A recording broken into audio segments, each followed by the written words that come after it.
Assalamualaikum warahmatullahi wabarakatuh. Perkenalkan, nama saya Arya Saputra dari program studi ilmu Al-Quran dan Tafsir kelas A, alamat Desa Curug, Kecamatan Tirto, Kabupaten Pekalongan. Di sini saya akan membahas atau mempresentasikan mini research yang sudah saya buat tadi malam, yang baru saja selesai, yang berjudul tentang haji pada masa pandemi. Nah, sebelumnya saya akan membahas terlebih dahulu mengenai apa itu haji dan berbagai ketentuan-ketentuannya. Yang pertama,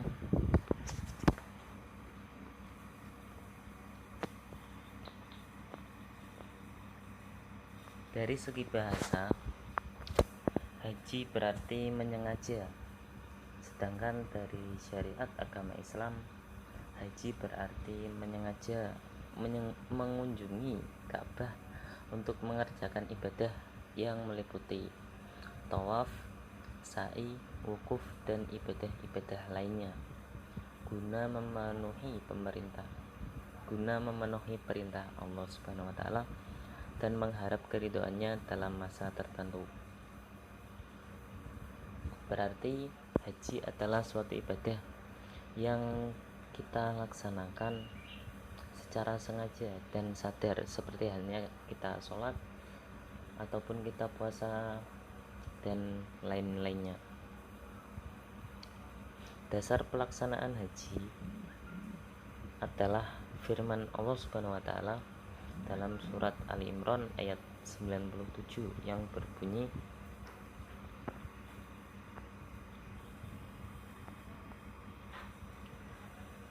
Bismillahirrahmanirrahim. Wallahu 'alan nasi hajjul baiti man istata'a ilaihi sabila, yang artinya, dan diantara kewajiban manusia terhadap Allah adalah melaksanakan ibadah haji ke Baitullah, yaitu bagi orang-orang yang mampu mengadakan perjalanan ke sana. Yang kedua, ibadah haji dapat dilaksanakan dengan 3 cara. Yang pertama, dengan haji ifrad, atau dengan cara melaksanakan haji terlebih dahulu baru kemudian melaksanakan umroh. Cara pelaksanaan haji seperti ini tidak dikenankan membayar denda atau dam. Yang kedua, haji tamattu, yaitu melaksanakan ibadah haji setelah melaksanakan umroh.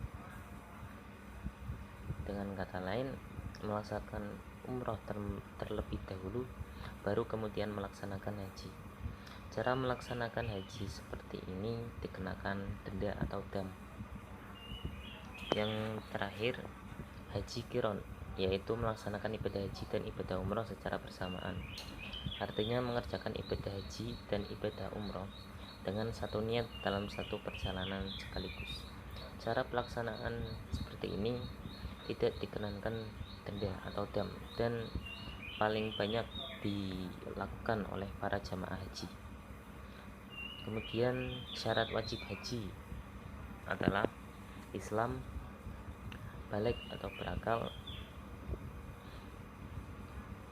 merdeka, kuasa atau mampu dalam menjalankan wajib dan rukun dari ibadah haji, serta biaya untuk perjalanan dan biaya untuk keluarga yang ditinggalkan. Kemudian rukun dari ibadah haji, yang pertama ada ihram atau berpakaian ihram dan berniat melaksanakan ibadah haji dari miqat atau tempat yang ditentukan. Kemudian yang kedua, wukuf di padang Arafah pada tanggal 9 Dzulhijjah. Yang ketiga, sa'i atau lari-lari kecil antara Bukit Sofa dan Bukit Marwah sebanyak 7 kali. Kemudian yang kelima, yang keempat adalah tahalul atau mencukur, menggunting rambut sedikitnya 3 helai. Yang kelima, tertib atau berurutan dalam mengerjakan rukun haji. Kemudian ada larangan-larangan dalam menjalankan ibadah haji, diantaranya memakai pakaian yang berjahit dan memakai tutup kepala bagi laki-laki yang sedang ihram, menutup muka bagi kedua telapak tangan bagi perempuan yang sedang ihram, memakai wangi-wangian baik badan maupun pakaian, mencukur atau menghilangkan rambut dan bulu badan yang lain, memotong kuku, menikah dan menikahkan atau menjadi wali. Nah, yang terakhir bersetubuh. Kemudian sunah-sunah yang sebaiknya dilakukan pada saat kita melaksanakan ibadah haji, diantaranya ifrad atau mendahulukan urusan haji terlebih dahulu, baru kemudian urusan umroh. Kemudian membaca talbiyah. Yang ketiga membaca sholawat Nabi Muhammad SAW.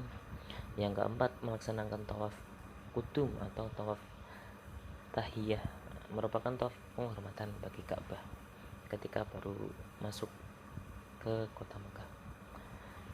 Yang kelima masuk ke Baitullah dan hijr Ismail dan melakukan sholat sunnah 2 rakaat. Yang keenam bermalam di Mina pada tanggal 10 Zulhijjah. Yang ketujuh tawaf wada dikerjakan setelah rangkaian ibadah haji selesai untuk memberikan selamat tinggal bagi mereka yang keluar dari Mekah. Yang kedelapan berpakaian ihram dan serba putih. Yang kesembilan berhenti di Masjid Haram pada tanggal 10 Dzulhijjah. Kemudian hikmah dari yang kita lakukan atau kita melaksanakan ibadah haji, diantaranya yang pertama, bagi orang yang melaksanakan atau kita yang melaksanakan ibadah haji atau umroh, yaitu dapat memperteguh dan meningkatkan takwa kepada Allah Subhanahu wa taala. Segala pengalaman yang dirasakan selama mengerjakan ibadah haji dan umroh semenjak berangkat hingga kembali dapat diambil banyak pelajaran. Kemudian mendorong setiap muslim agar selalu memelihara kekuatan fisik dan mental, menumbuhkan dan mengembangkan semangat berkorban, mengingat ibadah ini menuntut banyak pengorbanan, baik harta, jiwa, tenaga maupun waktu, dan dapat mengenal dari dekat tempat-tempat bersejarah, baik yang berhubungan dengan haji dan umroh atau yang tidak berhubungan dengan keduanya. Kemudian hikmah yang kedua bagi umat Islam keseluruhan, yaitu sebagai sarana mempererat ukhuwah Islamiyah dan saling mengenal sesama muslim dari seluruh penjuru dunia. Ibadah haji dan umroh dapat dimanfaatkan untuk membina persatuan dan kesatuan sebagai sarana evaluasi diri sejauh mana dakwah Islamiyah dijalankan dan sebagai wahana terciptanya kerjasama antar umat beragama. Kemudian pelaksanaan ibadah haji. Pemerintah Indonesia melalui Kementerian Agama menyiapkan 3 skenario untuk penyelenggaraan ibadah haji pada masa pandemi COVID-19 yang masih melanda pada masa-masa ini. Sekretaris Jenderal Kemenak Nizar mengatakan skenario yang akan dilakukan ada 3 ya. Skenario yang pertama dilakukan adalah calon jemaah haji tetap akan diberangkatkan dengan kuota penuh. Ini akan dilakukan dengan catatan apabila COVID-19 selesai atau sudah ditentukan. Kemudian skenario yang kedua adalah pembatasan kuota jemaah haji. Pembatasan kuota ini kemungkinan bisa mencapai 30%, 40%, bahkan sampai 50%, yang merupakan sesuai dengan protokol kesehatan. Nah, yang skenario yang ketiga, pemberangkatan jemaah haji ditunda lagi jika pemerintah Arab Saudi menutup akses layanan penyelenggaraan ibadah haji seperti saat musim haji 2020 lalu, dengan mengambil keputusan pembatalan keberangkatan jemaah haji dengan pertimbangan keselamatan jemaah di masa pandemi. Nah, kesimpulannya, pelaksanaan haji pada masa pandemi sebenarnya masih dapat dilaksanakan, namun harus tetap mematuhi berbagai protokol dari pemerintah baik dalam negeri maupun luar negeri. Dan berbagai orang yang di atas dapat menjadi pertimbangan, karena dalam pelaksanaan ibadah haji agar dapat berjalan dengan khusyuk, itu harus sesuai dengan apa yang disyariatkan oleh agama Islam, sehingga ibadah yang telah dilaksanakan tidak berakhir menjadi sia-sia. Maka dari pihak pemerintah sendiri menetapkan kebijakan yang salah satunya adalah dengan membatasi kuota jamaah haji. Dengan begitu maka ibadah yang dilaksanakan pun tidak akan terganggu dengan kekhawatiran atas pandemi yang sedang terjadi. Sekian yang dapat saya sampaikan, kurang lebihnya mohon maaf. Allahumma